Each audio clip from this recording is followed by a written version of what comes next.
sitting.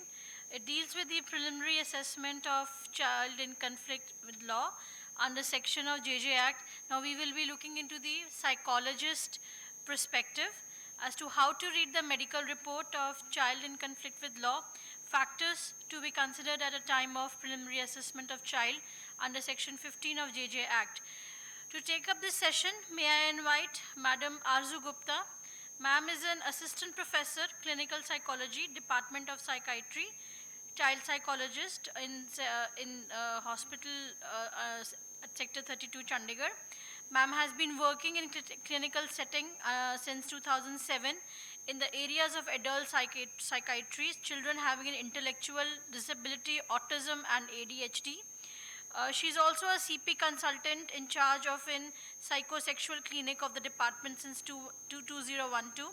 She is in charge of the behavior therapy unit of department since January 2017.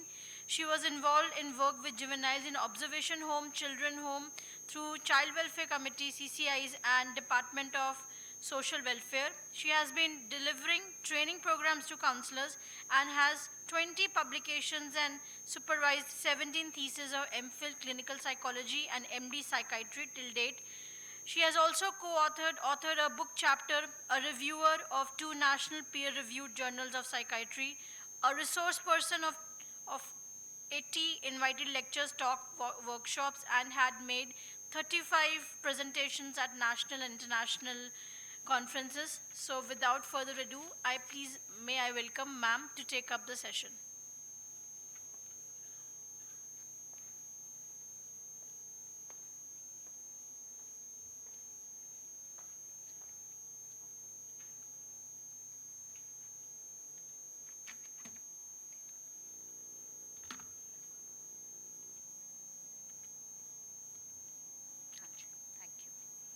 Good afternoon, everyone. So I guess the lecture sir had a lot to share and it was very informative to hear. And I thank Harshila ma'am and Judicial Academy to have me over. So I will shorten my presentation. I'll try to finish within 40 minutes. I'm sure everybody here is hungry. So talking about the preliminary assessment from a psychology point of view. So usually the referral comes to us saying that read the medical report and what you have to read and what factors need to be considered and interaction. So these are the 3 things which probably a judicial or a legal professional is looking or expecting out of the report.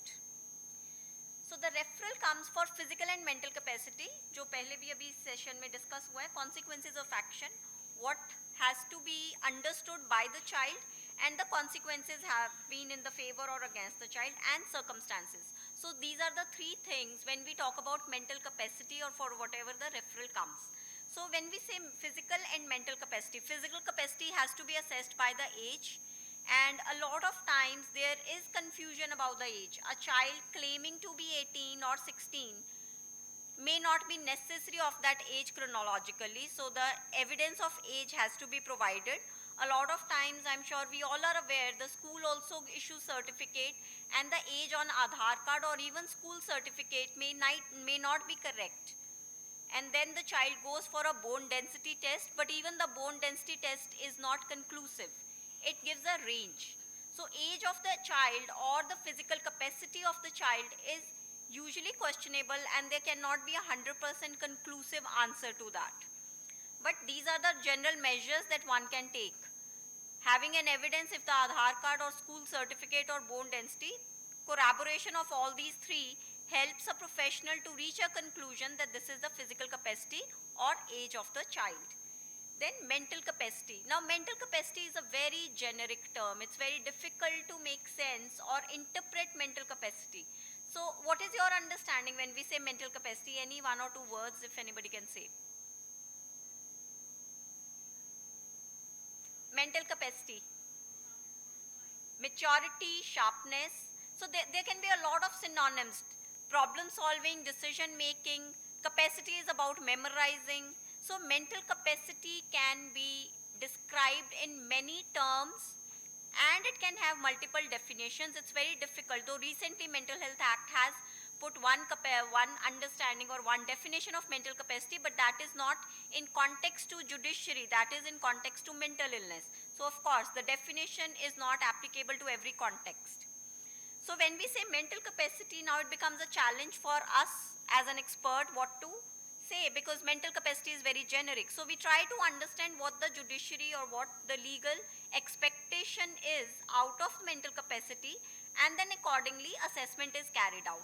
So one way to understand mental capacity is intelligence, whether the person has the intellect, because intellect or the cognition is a superior function which regulates or which determines your problem solving, which determines your self-control, which determines your decision making, which determines your understanding of consequences, which determines how I react in a particular situation. So somebody is provoking you, whether you get angry or no, your self-regulation, your self-control, your emotional reaction, your behaviors, your sequence of action, all of this is determined by your intelligence. So one of the measure of mental capacity is intelligence. So IQ test, because that's the measure of intelligence, that is what is carried out.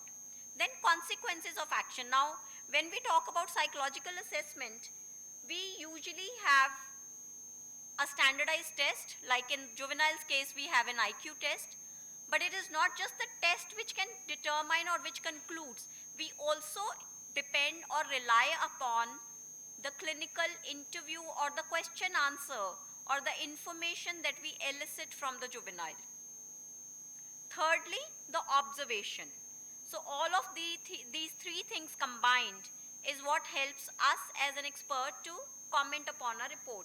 So the consequences of action and circumstances is something which is elicited out of a clinical interview. So which makes that mental capacity can be assessed based on the clinical interview and IQ test. Now when we say, is the child capable to decide? So which means the capacity also has components of consequences and circumstances. So when do we say one understands the consequences of action? Like the case or the illustrations that sir had provided in his lecture. So the illustrations of the lady who killed, of the child who killed the husband, the consequences probably for her was that this will put an end to my suffering. 14-year-old girl being beaten every day, being married against her wishes, or probably, at least illegal marriage. So the consequences is that I have been beaten up every day. So one day I lose temperament, I lose control, and I wish to put an end to my suffering, and as a result, she hits him with an axe and he passes out. So the consequences of action, yes, I knew that hitting him will put an end to my suffering.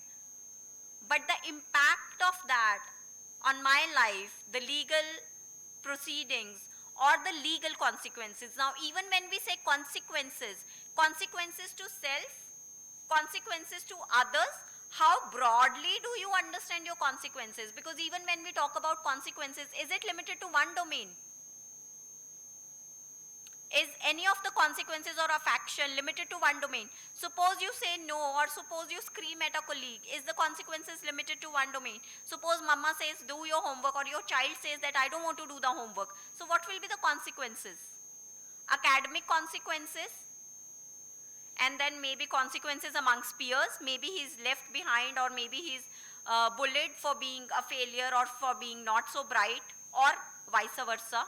So consequences are not in one domain. So when we talk about consequences, yes, one domain I understand that putting an end to my suffering if I hit him, or maybe it is anger. Maybe I did not even think of the consequences. As a 14-year-old girl, she just hit him because in the moment she was angry. She did not hit him with an intention to kill him or put a forever or permanent end to the suffering. Maybe she did not think that it can lead, or it may create problems in family, but maybe she did not think of a macro system where judiciary or law comes into play. So consequences, again, the domain or the broader consequences, consequences to self or others or society, also is determined by mostly your intellect, that whether you think of on a larger domain or you think on a smaller domain. Then circumstances, like in this case, the circumstances is there has been a long-standing suffering. Under what circumstances? She was pushed to do this act because there had been chronic suffering, and one day she lost control. But another illustration from Bombay where the juvenile just irritability, out of irritability pushed, but accidentally the child got killed or died. Now that is another, that is purely case of out of ignorance. That means the strength of my push was not known, that if I push this person, the person may have serious consequences. Whereas in this case of a girl hitting him with an axe, probably was aware that this tool is it's a lot of violence.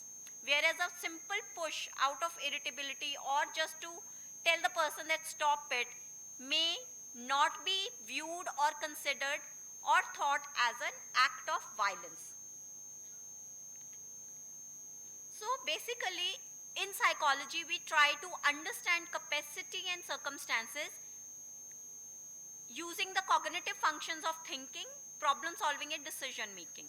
So when I say thinking, so when the girl thought that this will, I'm angry at him because he's been beating me every day. So the think or the thought is that how is one person's anger or how the person reacts to anger. Now this cannot be determined by one single episode. So when we make an assessment in psychology, we try to see longitudinally how the child has been reacting to different life situations. How is the child's anger? On a scale of 1 to 10, how angry one person is. Now if I say person A is angry, 8 out of 10, but in another situation, the same person may be angry, anger can be 2 out of 10. So even when we say anger, that this person's he's an angry person. So does it mean he's angry in all the circumstances or situations? Or we say, no, he's angry at home, but in the school he's a very calm child.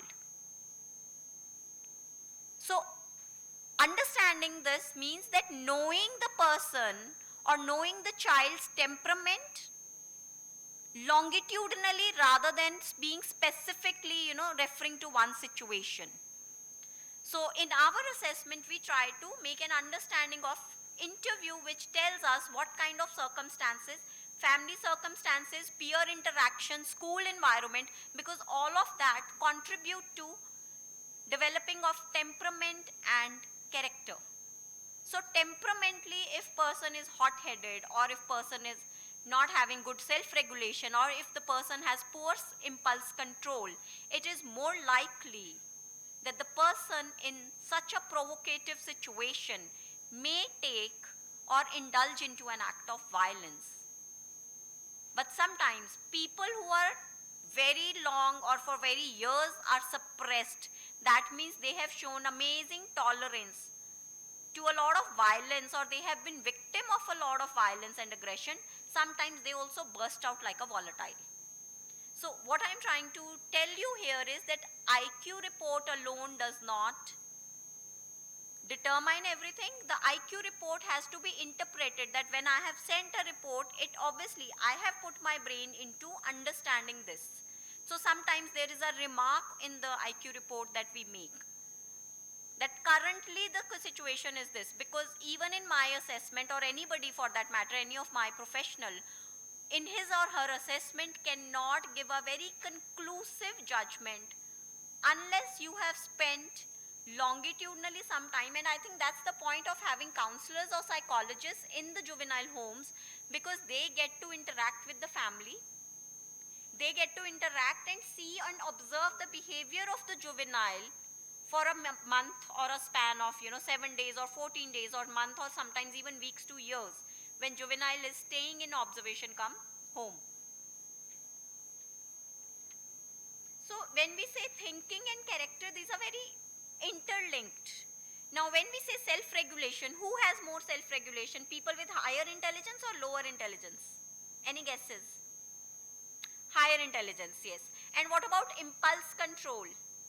Who will have a better impulse control? Impulse is, if I want this, I have to have it now. So people who cannot postpone their need, their desire or their impulses, higher intelligence or lower intelligence? Who will be able to postpone the impulse, higher intelligence or lower intelligence? Higher intelligence. So the intelligence IQ test seems to be very simple, that is just a number. But a lot of things are dependent on that, because people a lesser or a lower intelligence also indicates that impulse control will be poor, concentration will be poor, decision making will be faulty, and also problem solving will be faulty. Faulty means that you think this is the best solution, but your solution may be causing another problem. So higher intelligence and lower intelligence is like somebody who has a 6x6 vision can probably see till the last seat very clearly, but somebody with lesser vision probably can see 1 feet or 2 feet or maybe 3 or 4 feet. So it's the same thing. People with higher intelligence can think of consequences 5 years or 10 years, how my entire life can be changed, the course of my life can change as per this act of mine. Whereas people with lower intelligence will think of the moment, that in the moment I am angry, this person is making me angry, this person, I have to slap him to teach him a lesson.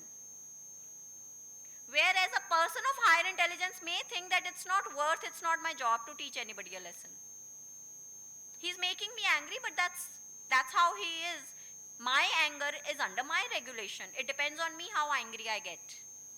And I think that's very important, because another thing which she said, that the board may and may not use the report. Yes, because as I'm saying that for us it's very different, whereas a psychology and judiciary are two different professions. When we make a report, we do not keep law in our mind. I only apply my knowledge as an expert of my field. So the law and the provisions in law are very different, which obviously a person of judiciary is an expert to make conclusion and to understand to what extent is this report applicable or should be implemented in this particular case. So also in psychology, how we look at it, that the character, this previous slide that I'm talking about, so when we understand the mechanism of thinking, decision making, emotional reaction and impulse control, now all of this also helps us to understand whether this is a first time act, whether there is a tendency of this person to get into deviant acts tomorrow.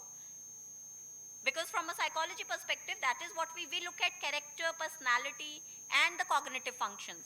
So people who have displayed oppositional defiance disorder or the features of this disorder in their early childhood, now that immediately tells me that this I'm dealing with a deviant. But I'm talking as a professional, as a psychology professional, not from a legal perspective. So, and of course, so currently I'm dealing with juvenile delinquency. So I look into, I go back to the history into early childhood and I look for traces of oppositional defiant disorder, and I look for traces of conduct disorder. If I get those traces, I'm very clear that I'm dealing with a delinquent juvenile, and there is a high likelihood that this person may turn into an antisocial personality in future, because that's what the literature, research and the textbooks and the science says. Which of course means that the children in childhood have had disciplinary issues, have had issues to comply authority, have not been obedient to rules, and are not very clearly defined with do's and do nots and don't obey it. Again, juvenile delinquency further gets little intense in terms of compliance, regulation, law abiding and aims and goals. So even when you ask, so where do you see 5 years from now? Now academic goals or the life fulfilling goals may not be very well defined. And then focus on future plans may not be there, because the child has been deviated or distracted from the life goals and has been taken to a deviant path, which could be because of the neglect of the parents, which could be because of deprivation in family resources, which could also be because of the peer influence or the community influence. Because we all know that deviance, juvenile delinquency or delinquent or deviant behaviors, they are more prevalent in certain community or certain suburbs area rather than being less prevalent in the main city areas. So antisocial personality, sometimes, because sometimes we also have cases of a 22-year-old whose case has been pending for years. So if at that time, at that point of time, we see a display of disregard for rules and norms, or if there is low frustration tolerance. It's like this person is being provocative, but do you immediately react or can you delay your reaction? So low frustration tolerance. Guilt or remorse, whether you have guilt or you don't have any remorse, or you blame action. No, I was innocent, वो तो मेरे friends ने करवा दिया, मैं तो जी friend की help कर रहा था. So the justification and rationalization also is indicative of development of an antisocial personality, and as we all know, this is usually what is seen amongst the people who go deviant in their life. So now what happens, what leads to this? There is of course a genetic loading to temperament, like we say, so all of us inherit certain things in our DNA. So what have you inherited? Which means the counselor in the juvenile home also gets an opportunity to have a family information. So that's the structure which was proposed by GMCH, and when we started working in JGH here, so that we have an understanding into the family circumstances, we have an understanding into the peer or the school academic circumstances, and we have an understanding into the community living, the circumstances he or she is living in. So genetic loading and environment together is what defines the individual, which means the cognitive choices, the cognitive capacity, the choices you make, your problem solving ability, your decision making capacity, your impulse control, and your reaction or behaviors. Also the temperament and personality. So it is impacted by family, peers, and society, and that's how we try to understand. Now, objectively, this is all, very interrelated, and this is very judgmental. But objectively, if there is a diagnosis of intellectual disability, we say that the child does not have the capacity to make a decision. Because the moment we say that the IQ or intelligence quotient is less than 69, now a child with intellectual disability or mental retardation, as it used to be referred earlier, of course, you can clearly say that his sense of judgment is impaired. Or when the person is under the influence of psychosis, but now this has been seen differently. Suppose I am seeing a juvenile at the age of 22. If he is having psychotic symptoms at 22, but there is no guarantee that he, when committed the act or offense in 5 years back, he had psychosis or he had a psychotic problem. So there is no evidence of that. Because 5 years or 2 years later, the psychotic symptoms may have remitted or may not be surfacing, because this also comes in episodes. So once psychotic, you are not psychotic for all your life. So if you're having psychotic symptoms, not necessary that the child will display psychotic symptoms all the time, every month or every year. Or if the patient has or the child has a manic episode, where again the sense of judgment, where we can clearly say that the mental capacity is impaired, but again, it is not impaired forever. It is impaired during the acute phase of symptoms. So which, if we have an evidence whether he or she had acute symptoms at the time of the act, then yes, we have an answer. Otherwise, it is very difficult to establish retrospectively that he or she displayed these symptoms or he was in the acute phase, unless the assessment is within 14 days of the act or maybe a month. But beyond that, the symptoms can just remit. Then antisocial personality disorder. Now, if you see global literature, so if you having any mental illness, you may not be punished, but if you have antisocial personality disorder, the punishment is given by the law. This is how it is for the adults. So antisocial personality disorder people are not given advantage based on the mental illness, because antisocial personality disorder, the manifestation is deviance and delinquency. Then symptoms, of course, the symptoms of hallucination and delusion, again very clearly define that the mental capacity must be impaired if you are actively having delusions and hallucination. Now let's understand intellectual disability, because a lot of times, you think that, oh no, but he is able to do so many things. So how can you say, like even in the clinic when we have mothers, so mothers say, no ma'am, but he can do his homework. So how can you say my child has intellectual disability? So intellectual disability is not that you cannot do anything. Intellectual disability means that the brain is not developing the way it should be. For example, a 20-year-old can have a brain of a 7 or 8 years child. which means equivalent to that. So you will be able to do a lot of behavioral things. Behavioral things meaning eating your food, changing your clothes. But whenever for a 7 or 8 year old child, when we talk about carry out a debate, now that becomes a challenge for an intellectually disabled child. So we understand intellectual disability not only on the basis of an IQ test, but also we try to understand the general awareness that the juvenile has and the adaptive functioning. That means his day-to-day living and how he operates in daily life. Because I, in my experience, have had this a lot of juveniles who try to manipulate, because sometimes some of their, because now Google has everything. So a lot of time the counselors or the police personnel, which I have witnessed myself, or the staff themselves, they tell the juvenile that you will be, you can be spared if you just pretend dumb and don't answer anything that ma'am asks. But then, of course, we have our own ways to understand. So even when you are silent, that itself reflects that how manipulative you or one can be. So relying on one test is very difficult, because then sometimes the person opposite may be manipulating or pretending not to know things. So we have to rely on a combination of other things and interview as well.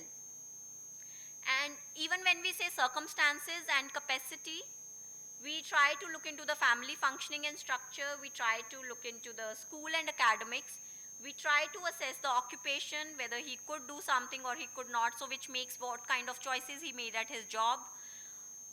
And general update or awareness about society, and then his comprehension and speech production. All of this helps us to understand his intellectual capacity, temperament, personality, along with making a fair judgment about the circumstances and the consequences, how much he knew or what he knew would happen if he or she did certain act. So as I said, it is usually a combination of these three. Now reading the report, so whenever you see an IQ which is more than 70, this means the capacity is there to understand the circumstances and to make a decision. It may be borderline or dull average, but still the capacity to know these kind of actions is available. Observation, if there is any oddity, so sometimes there is a remark of observation, which means there are oddities, there is non-cooperativeness, defensiveness, or there could be overall behavior, eye-to-eye contact, comprehension and response. So if there is any comment that must be looked into from the report. So even when they say non-cooperative, it may means manipulative, because we cannot write such politically incorrect language in the report. So non-cooperative can indicate trying to be evasive, or it could be also an attempt to manipulate or give false findings or reports. Then mental status examination is another thing which is usually found there in the report, which means that currently there is an active psychopathology or there is not. But again, retrospectively, suppose in 2018, whether he had any active psychopathology, no professional can say that unless you have any medical records which justify that yes, he was seeking treatment, and the date is, retrospectively there is a date from, of course, a government where the record is contained, not from a private practitioners, because it's easy sometimes for the people to create records. So this is how we operate, and yes, there are these terms sometimes in the report which are given. Now also when we say consequences, of course, like sir also mentioned, and they say that Juvenile Justice Act is a beneficiary act and not a punitive act. Yes, I agree. But from a psychology perspective, if I talk about from our perspectives, human brain operates on reward and punishment. That's how we all are, mechanized to operate. So when my action is rewarded, I slap a child and my mother says, oh, very good. So what message my brain gets? What message is my brain getting when my mother says, oh, very good, you did a brave thing? That I have to slap people in future. My mother said I did a great thing. So my brain got a message that yes, you are rewarded for your action. So this is how my brain starts conceiving that violence is the way to solve my problems. So yes, I do agree the act says, take care of their needs and everything. But also a lot of times there's a lot of love which is showered on these kids, which not that I deny, but I would say rather than showering love, if we take a neutral or a firm stand is helpful, because ultimately we are giving youth a message to the brain that acts of violence is what lands me into a comfortable physical space, gives me a lot of attention, and it's a rewarding thing. So though I'm sure everybody wants that, youth recidivism should be reduced, but that with this a lot of attention, love and affection that is showered on juvenile delinquents, as a psychology professional I can say your messages being given to their brains is that you're doing brilliant. So positive reinforcement, negative, because that's how human brain operates. So positive reinforcement is when you add. So I don't know if it is true or no, but in one of the talks I was listening that now they're thinking of installing air conditioners in the juvenile homes. So you're adding a comfort, and I'm sure the law says it is an act that you're taking care of their physical needs.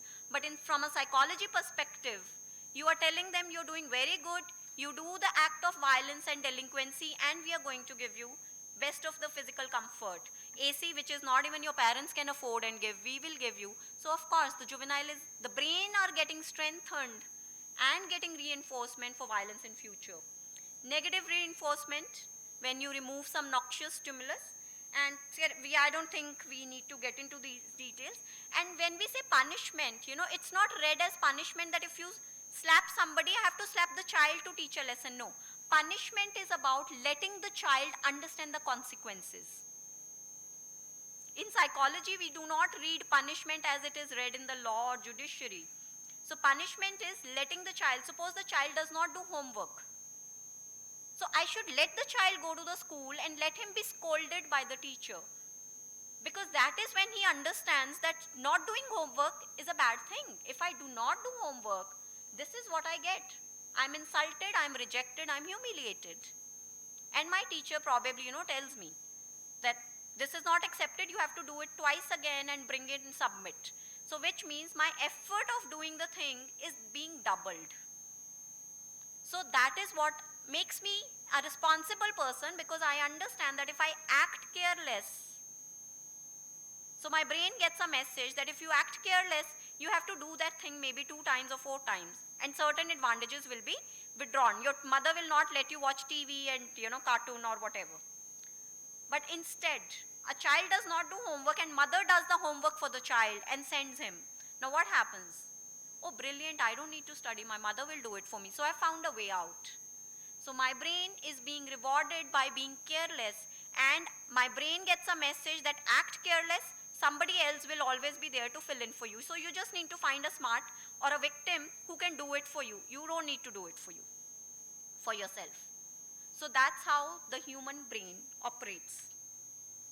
So ultimately, in psychology, when we are doing clinical work with the patients or children or adolescents, so the desired behaviors, when the child shows a good behavior, we reinforce that, we reward that. That's what we teach the parents.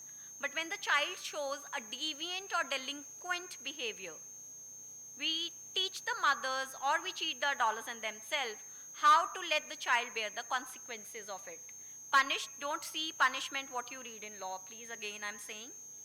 So you make them do some service. Okay, today you will clean the table, you will clean the house because you missed your homework. Or you hit your sibling, so that's why today you will now clean the utensil or something. It's like a bargain. Rather than punishment, I would say perceive it as a bargain. Or skip some advantage because you hit your sibling or because you did not do your homework, so today you're not allowed to go and play, or you're not allowed to watch TV, or your TV time is cut down from 1 hour to 20 minutes today. It's only for the day, not forever. Thank you. So that's the perspective that we look into. Thank you, and any questions are most welcomed.